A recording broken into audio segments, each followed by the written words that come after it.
दोस्तों नमस्कार, सत्यप्रिय दलित शोषित समाजवादी समाज पार्टी से आज तारीख 3/7/2026 तो श्री हनुमान संस्कृत महाविद्यालय, ये फिरोजाबाद में स्थित एक संस्कृत महाविद्यालय है जिसमें जो है 6 अध्यापकों के पद थे, संस्कृत के अध्यापकों के पद थे। और 30 जून सन 2026 को अंतिम जो अध्यापक थे संस्कृत के उस महाविद्यालय में, वो भी जो है रिटायर्ड हो गए।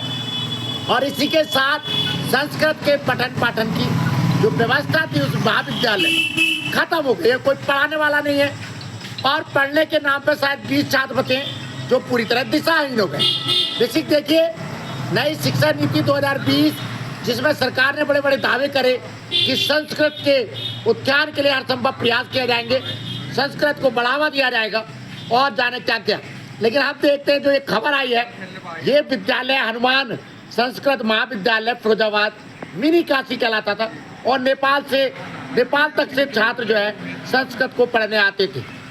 1940 में स्थापित ये महाविद्यालय जो है सन 1944 में संपूर्णानंद संस्कृत विश्वविद्यालय काशी से जो है मान्यता प्राप्त करके एक महाविद्यालय के रूप में स्थापित हुआ।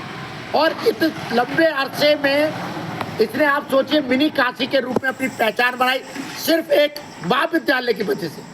महाविद्यालय ने मिनी काशी का पहचान दी फिरोजाबाद शहर को, उस महाविद्यालय को। और वहाँ पे संस्कृत का पठन पाठन यूं करके खत्म हो जाना बेहद दुखद है। पहला प्रश्न तो यही है, क्या सरकार और मैनेजमेंट इंतजार कर रहे थे कि एक एक करके सारे अध्यापक रिटायर्ड हो जाए और जो है संस्कृत भाषा का अध्ययन अध्यापन स्वयं खत्म हो जाए? शायद सरकार इंतजार कर रही थी, मैनेजमेंट इंतजार कर रहा था। मैनेजमेंट का तो दावा है कि उसने सरकार को कई बार कहा 6 पद है संस्कृत महाविद्यालय में, संस्कृत के अध्यापकों के पुनः धीरे धीरे भरा जाए, लेकिन किसी ने कोई सुनवाई नहीं की। ये सब खबर भी बेहद दुखद है। संस्कृत दुनिया की सबसे प्राचीन भाषा है, भारत की सांस्कृतिक आत्मा है और उसके पठन पाठन की जो व्यवस्था है, जो सीमित स्थानों पे है, उनका यूँ सिमटते जाना, उनका यूँ खत्म होते जाना बेहद खराब स्थिति है। दोस्तों, शीर्षासन धरना आप जानते हैं लगातार जारी है।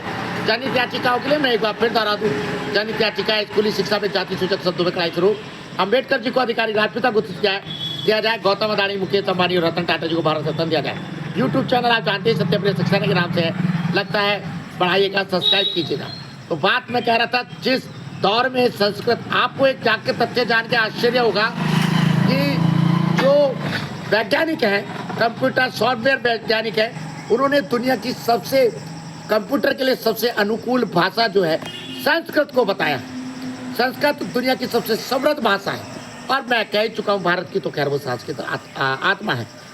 तो निवेदन यही है, निवेदन की जरूरत है सरकार को तो तुरंत खबर के साथ ही संज्ञान लेना चाहिए। उस विश्व महाविद्यालय में, संस्कृत महाविद्यालय में तुरंत अध्यापकों की नियुक्ति हो, न सिर्फ नियुक्ति हो, पठन पाठन के हर सुविधाएं उत्पन्न करी जाए और सारे देश को बताया जाए कि संस्कृत महाविद्यालय है, वहाँ विद्यार्थी एडमिशन लें और संस्कृत के समृद्धि अध्यापन में अध्ययन और अध्यापन में शामिल हो। तुरंत से ये व्यवस्था लागू करे सरकार, अध्यापकों की नियुक्ति करे। धन्यवाद, नमस्कार।